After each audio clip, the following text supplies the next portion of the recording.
안녕하십니까. 신의기대 쿠팡TV 심층 분석입니다. 자, 오늘도 아주 중요한 이슈 살펴보도록 하겠습니다. 지금 이 작금의 우리 대한민국 이 사태, 그 배후에 중국이 있을 가능성이 아주 높다라는 시각들이 많죠. 저도 그런 생각을 하고 있는 사람 중에 한 사람인데요. 여기에 대해서 중국 대사관이 우원식이가 이 중국 다녀온 이후에 갑자기 태도 돌변해서 그동안 한마디도 하지 않다가 이 사태 배후에 중국이 있다라는 그런 말은 하지 마라. 우린 그런 적 없다. 이렇게 선을 그었는데 원래 그렇게 강한 부정은 강한 긍정을 뜻한다라고 우리 예전에 배웠었죠. 문법 시간에. 자, 중공의 전방위적인 침공입니다. 누가 간첩인지 모릅니다. 그리고 중공이, 즉 중국 공산당이 이 간첩으로 포섭하는 그런 방법, 이런 것들을 제가 여러분들께 알려드리도록 하겠습니다. 자, 그러면서 여러분들이 이자도 물음표, 이자도 이런 걸 물음표 딱딱 떠오르는 사람들이 있을 것 같은데, 얼마나 치밀하게 공작하는지, 어떻게 접근하는지, 그리고 얼마나 추잡하게 접근하는지, 그리고 당해 있는지 보여드리도록 하겠습니다. 자, 중국 공안 출신의 망명자의 절규입니다. 한국에 중국 간첩이 너무 많다. 이렇게 절규하는 분이 계신데요. 바로 이규호 씨입니다. 자, 이분은 조선족 출신이에요. 그리고 중국 선양에서 공안 생활을 했습니다. 공안 생활을 하는데 자기 원래 임무는 북한, 이제 조선족이니까 그 한국말을 하니까 북한 탈북자 체포, 감시, 고문 뭐 이런 임무를 했다라는 거예요. 그런데 그게 자기하고 너무 안 맞죠. 그래서 결국 2011년도에 탈출을 했고 한국으로 들어왔는데, 난민 지위를 인정받아야 이제 시민권 받고 떳떳하게 살 수가 있는데, 그걸 결국 박근혜 정부 때인 2016년에 난민 지위를 인정받고 지금 이제 대한민국 국민으로서 살고 있는 사람인데, 헌법재판소 앞에서 열리고 있는 탄핵 반대 집회에 참석해서 이렇게 연설을 했습니다. 뭐라고 했냐? 중공은 한국의 정치인, 경제인, 지식인을 포섭해 간첩으로 만들어 기술과 군사 정보를 훔쳐가며 친중공 정부를 만들려고 한다. 한국에 중공인이 벌써 100만이다. 한국은 이미 중국에 침략당하고 있는데 한국 국민은 현실을 너무 안일하게 인식하고 있다. 라고 연설했어요. 그래서 간첩이 너무 많다. 정치, 경제, 지식인들 포섭했다. 기술, 군사, 정보 다 훔쳐가고 있다.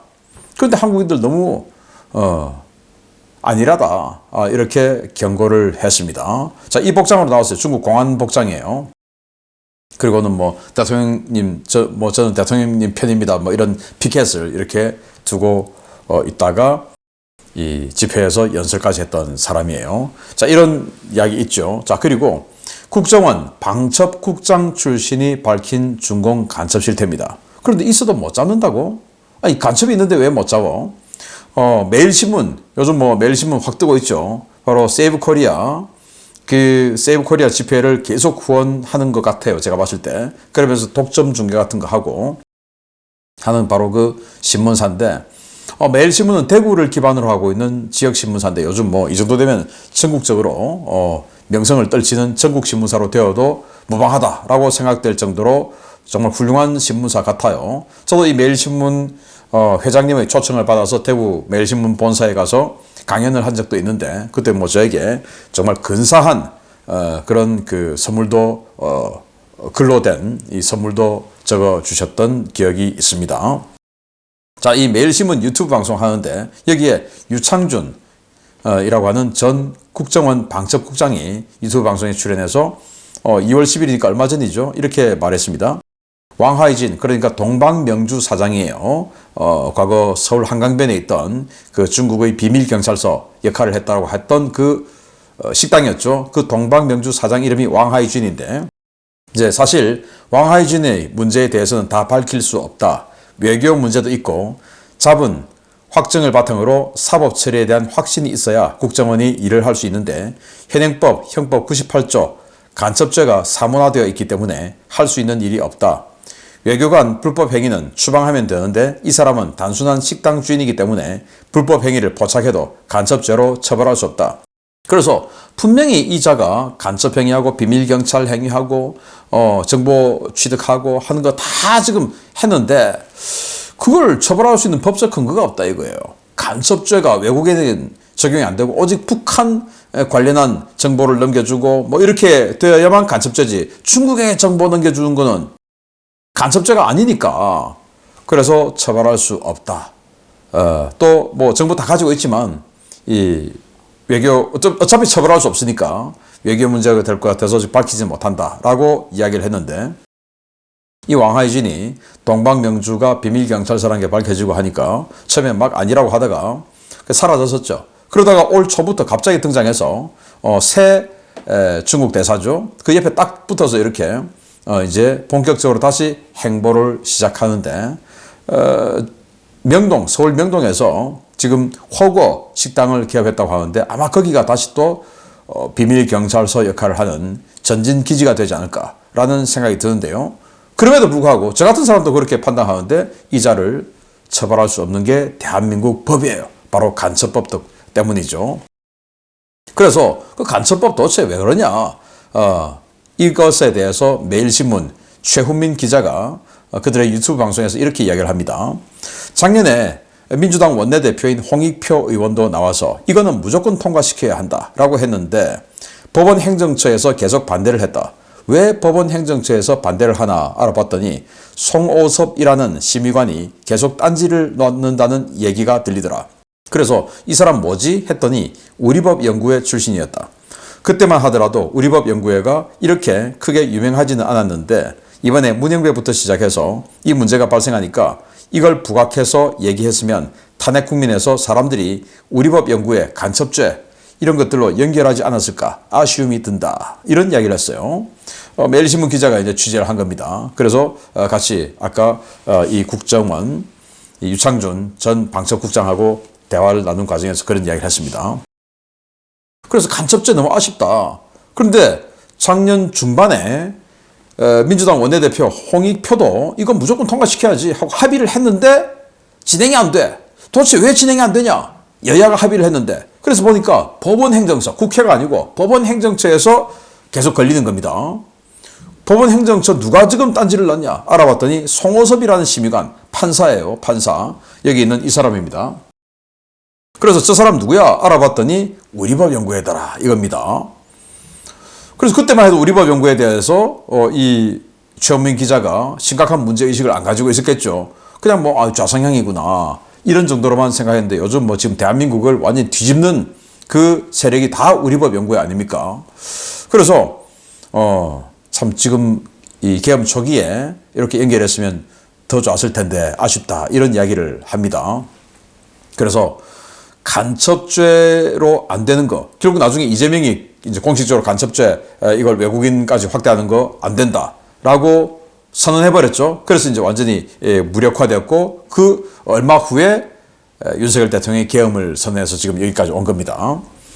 자, 그래서 중국인을 그런 식으로 해서 처벌할 수 없었다. 자, 그런데 한남동 대통령 체포영장 집행 어떤 막기 위한 그 시위 그 현장에 중국인들이 왔어요. 그래서 피켓까지 들고 있어요. 윤석열 즉각 체포하라.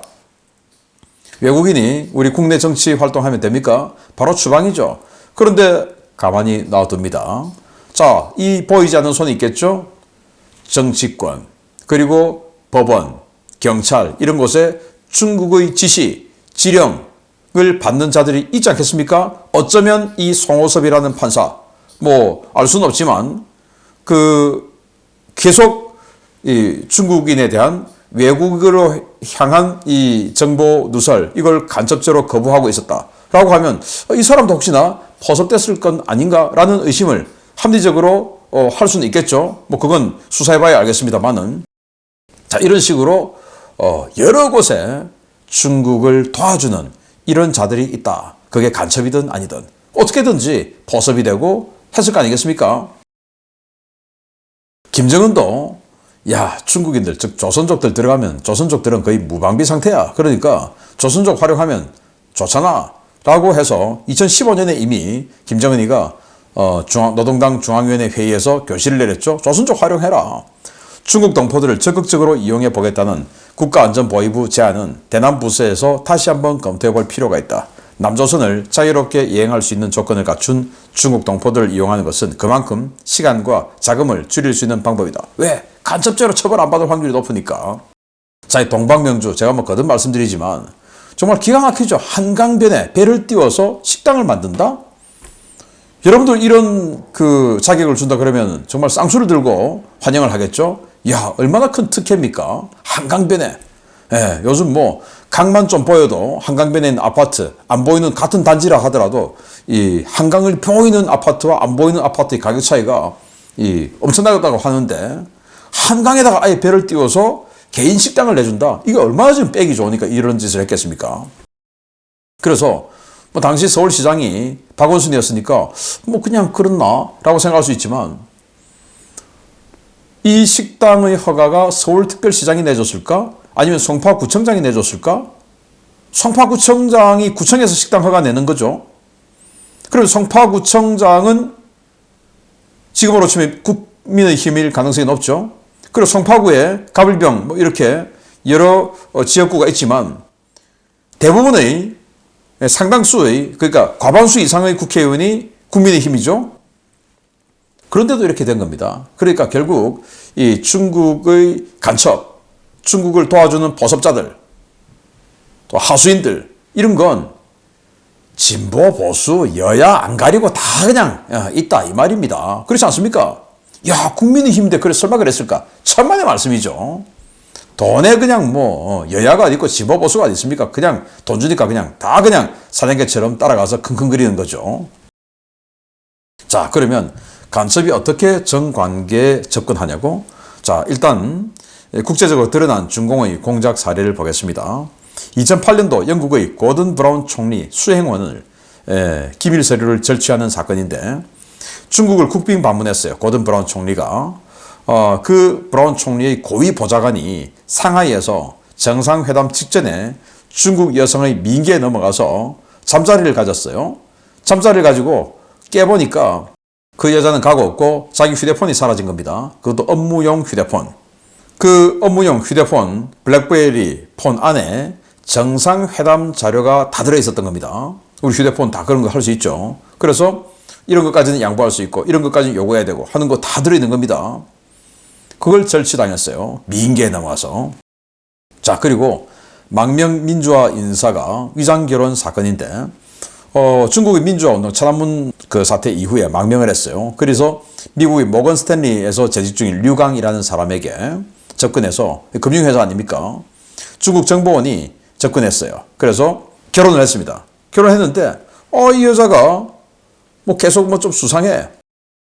그리고 이 미국 같으면 뭐 총기 소유도 할 수 있고 또 사격장도 있고 실탄 사격장도 있죠. 가봤더니 실탄 사격을 그냥 했더니 백발백중이야. 와, 어떻게 이렇게 사격을 잘하냐. 뭐 그 정도 좋았는데 어느 날 깨보니까 자기 와이프가 자기 휴대폰 그 컴퓨터를 켜가지고 거기 있는 정보를 마구마구 절취하고 있는 겁니다. 그래서 다른 데로 빼가고 이걸 이제 발각하고 신고를 한 거예요. 그랬더니 그 부인은 도망가고 사라졌습니다. 중국 가버렸어요. 그래서 모건 스탠리 그 금융회사의 정보를 다 가지고 가버린 겁니다. 이런 사례. 또 대만군 고위장성 포섭 사건 같은 2011년도인데 대만군 현역 육군 소장이 20살 연하의 중국 여성하고 부적절한 관계를 맺었어요. 6년간. 네. 그래서 한 번 정보를 줄 때마다 관계를 한 번 가져주고 그러면 이 장군은 이제 6년간이니까 장군 아닐 때부터 영관급일 때부터 이제 관계를 가졌겠죠. 그래서 관계를 가지고 싶으면 정보를 줘야 되고 뭐 이렇게 해서 계속 잠자리 그리고 현금 돈 받고 그러면서 정보 주고 이렇게 하다가 적발됐어요. 98년도에 중국이 때는 못 살 때인데 하시모토 유타로 총리, 일본 총리예요. 못 사니까 일본으로부터 경제적 지원을 좀 받아야 돼요. 그래서 하시모토 유타로 총리를 포섭한 겁니다. 중국, 일본에 있는 중국 대사관의 직원이 유부녀예요. 불륜 관계를 맺게 만들었어요. 그리고는 이 내연녀, 즉 중국인이죠. 일본에 있는 중국 대사관에 있는 그 내연녀가 아니 자기야 우리 중국에 경제 원조 좀 해줘. 이렇게 했던 사건. 아니 뭐 일본 총리까지 이렇게 보섭되는데 대한민국은 안녕하실 수 있겠습니까? 아니죠. 예. 자, 그리고 미국 교수예요. 여기는 뭐 아주 생생하게 증언을 했습니다. 2018년 12월 2일 크리스토퍼 볼딩이라고 하는 풀브라이트 대학교 교수인데, 이 풀브라이트 대학교 가기 전에는 중국의 베이징 대학교 교수였어요. 이 사람이 이렇게 폭로했습니다. 조금 이제 중국에 대해서 비판적인 이런 사고를 갖고 있으니까 베이징대에서 해고당했어요. 해고당해서 미국 돌아갔다가 다시 중국에 세미나가 있어서 갔는데, 그때 이제 포섭을 또 하려고 했던 겁니다. 이렇게 이야기합니다. 재작년 베이징대 HSBC 대학원에서 해고 통보를 받은 뒤 12월 중국을 방문했을 때 중국 당국자들에게 포섭 공작을 당했다. 이들은 내게 중국에 대해 긍정적인 이야기를 하면 할수록 돈도 벌고 명성도 얻을 수 있다 라며 관영 매체에 출연해 미국에서 온 전문가로서 중국 공산당과 시진핑 주석을 찬양하는 발언을 하면 당의 신뢰를 얻을 것이라고 제안했지만 내가 거부했다. 중국 정부가 주관한 회의에 참석한 나는 참가비가 온라인 송금되는 것으로 알고 있었는데, 뜻밖에도 상당한 미인이 그날 밤 돈 봉투를 들고 호텔로 찾아왔고 다른 것을 원하냐고 유혹했다. 나는 미인 게임을 직감하고 그녀를 돌려보냈는데, 출국할 때 비행기 탑승 직전까지 다른 미녀들이 여러 차례 접근했다. 계속 미인계를 하는 거예요. 아니 뭐 개런티가 있으면 이 세미나 가면 다 그 세미나 금화비 주지 않습니까? 그러면 그거 온라인으로 송금하면 되는데, 아니 밤에 호텔로 아주 예쁜 여성이 돈 봉투를 들고 탁 찾아와서 방 안으로 쑥 들어와서 혹시 다른 걸 또 원하세요? 제가 뭐 원하는 대로 해드릴게요. 이렇게 해서 아니요 싫어요 하고 내보냈더니 계속 비행기 타고 미국 돌아갈 때까지 계속 다른 여자, 이 여자 안 되면 또 다른 여자, 또 이 여자 안 되면 또 다른 여자, 취향이 다른가? 해서 또 다른 여자, 이렇게 했다라는 거예요. 그러면서 또 첨언하기를, 중국에서 일하는 지인들에 따르면 나보다 더 높은 접대를 받은 사례도 많다. 미국 싱크탱크와 아이비리그 명문대 박사들이 중국 관영 언론에 출연하고 집필 활동에 바쁘게 지내는 배후에서 무슨 일이 일어나는지 나는 알고 있다. 돈과 민의에 넘어가 중국 공산당을 옹호하는 주장을 펼치는 자들은 모두 위선자다. 언론에서 중국을 예찬하는 해외 전문가들을 본다면 반드시 그를 한 번쯤 의심해봐야 한다 라고 이야기한 겁니다. 네. 그래서 언론에 출연해서 중국 관련해서 친중 발언하고 친중스러운 어떤 그 칼럼이나 기고문 쓰고 또 그런 기사 쓰고 하는 언론인들, 뭐 학자들, 정치인들, 이런 사람 다 그렇게 색계에 또는 돈에 넘어갔을 가능성을 의심해봐야 한다, 이렇게 이야기를 하는데 저도 여기에 상당히 동의합니다.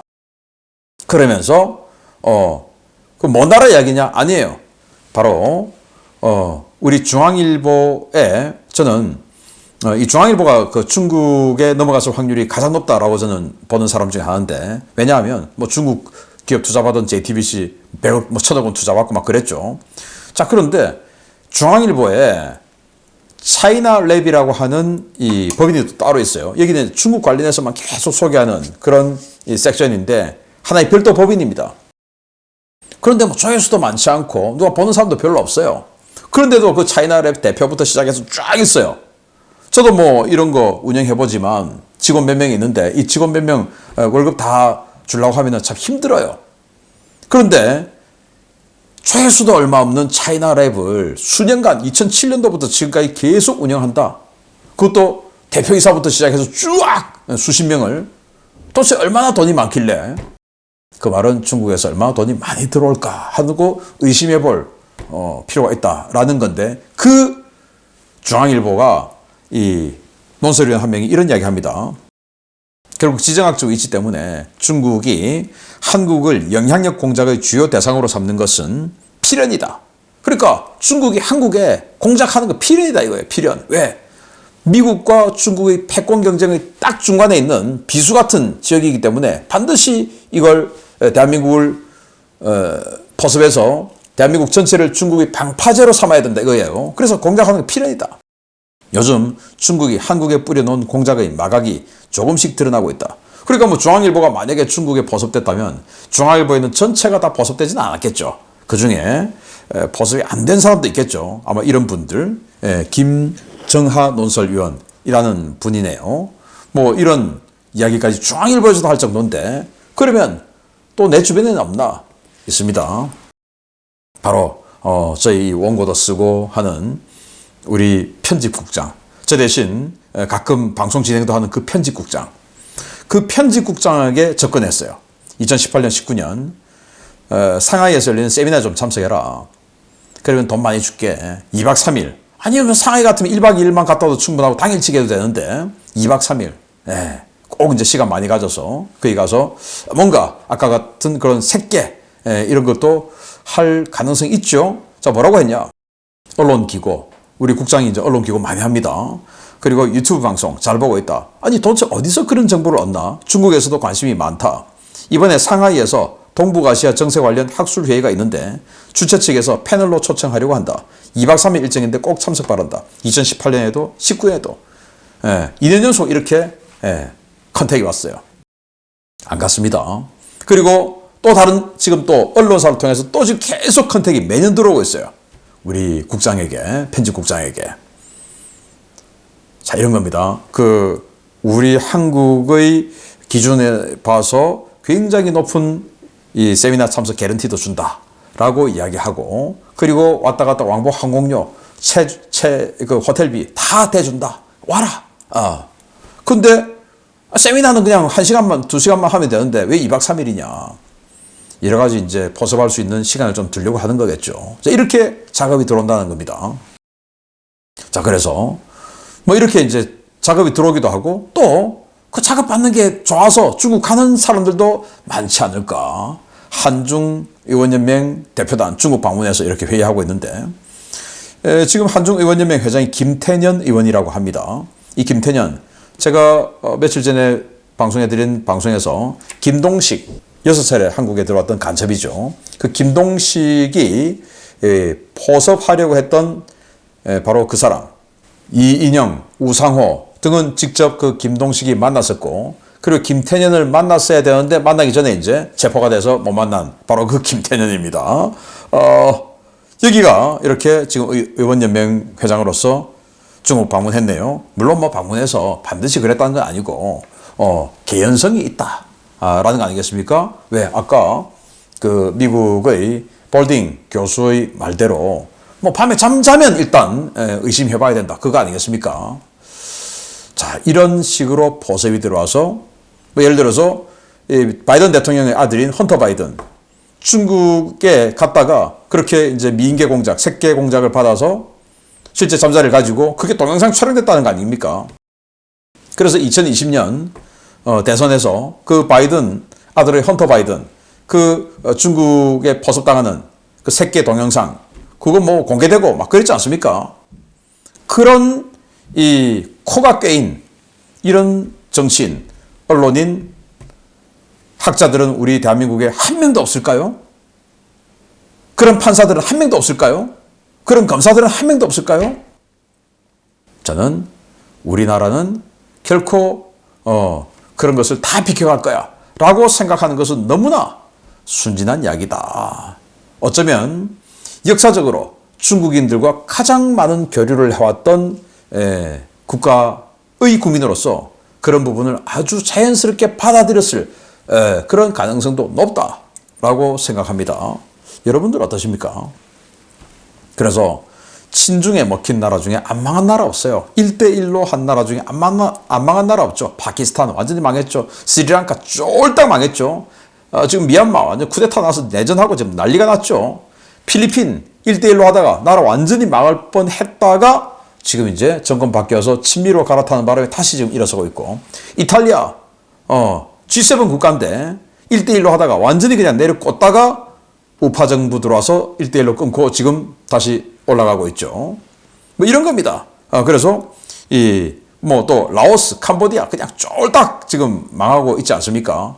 중국하고 친하게 지내면 다 그렇다. 포섭당하면 그냥 단물을 쫙 빨아당긴다 라는 건데, 그거 정말 인식 못하고 계속 중국에 기웃거리고, 지금 당장 뭐 주니까 기분 좋은 거 주고 그리고 이런 거 주고 하니까 거기에 정신 못 차리고 있는 정치인, 법조인, 학자, 언론인이 있다면 정신 차리기 바랍니다. 그리고 저 사람 안 그럴 거야 라고 생각하시는 국민들이 있다면 그것도 정신 차려야 됩니다. 예외는 없다라는 겁니다. 마치겠습니다. 감사합니다.